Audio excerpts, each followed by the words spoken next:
Perkenalkan, nama saya Jasmine, NPM 21020. Di sini saya akan menjelaskan tentang performance modeling atau bisa disebut juga permodelan kinerja. Jadi, permodelan kinerja adalah proses membuat representasi komputasional atau teoretis tentang bagaimana manusia berinteraksi dan berfungsi dalam sistem-sistem yang kompleks. Tujuan dari performance modeling ini untuk memahami dan memprediksi perilaku manusia, pengambilan keputusan, dan kinerja dalam lingkungan yang kompleks, penuh ketidakpastian dan dinamis. Hal ini juga melibatkan integrasi faktor-faktor manusia seperti proses kognitif, strategi pengambilan keputusan, dan kemampuan fisik ke dalam model sistem.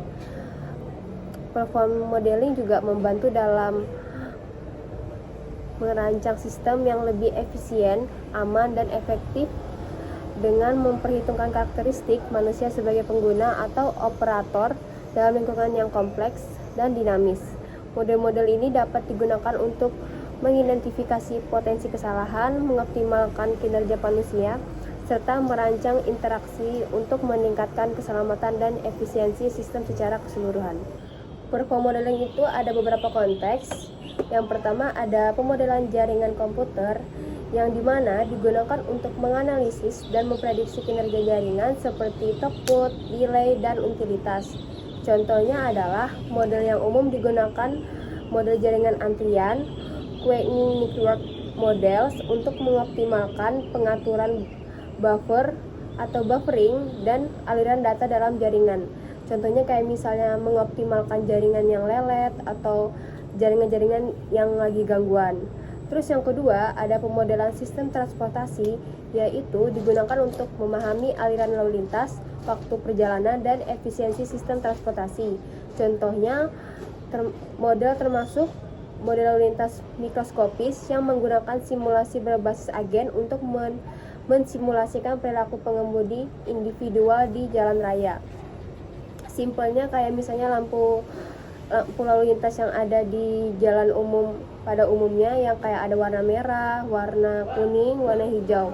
Yang merah itu untuk tanda berhenti, kuning siap, dan hijau itu jalan. Dan gunanya apa? Untuk para pengemudi-pengemudi di perjalanan umum jalan raya itu biar lebih teratur dalam mengemudinya.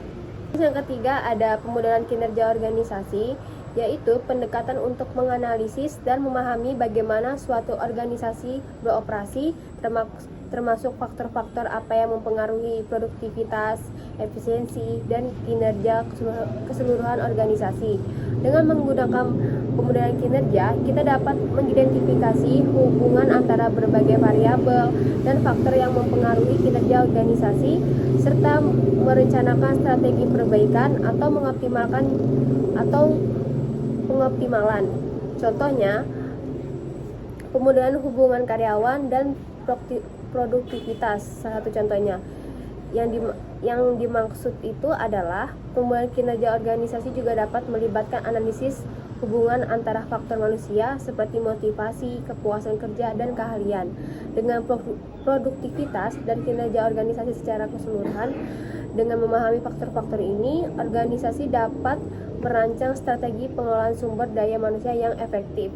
Jadi simpelnya, dengan adanya pemodelan kinerja organisasi, para karyawan di dalam organisasi tersebut biar lebih konsisten dan produktif dalam tugas kerjanya dalam suatu organisasi itu.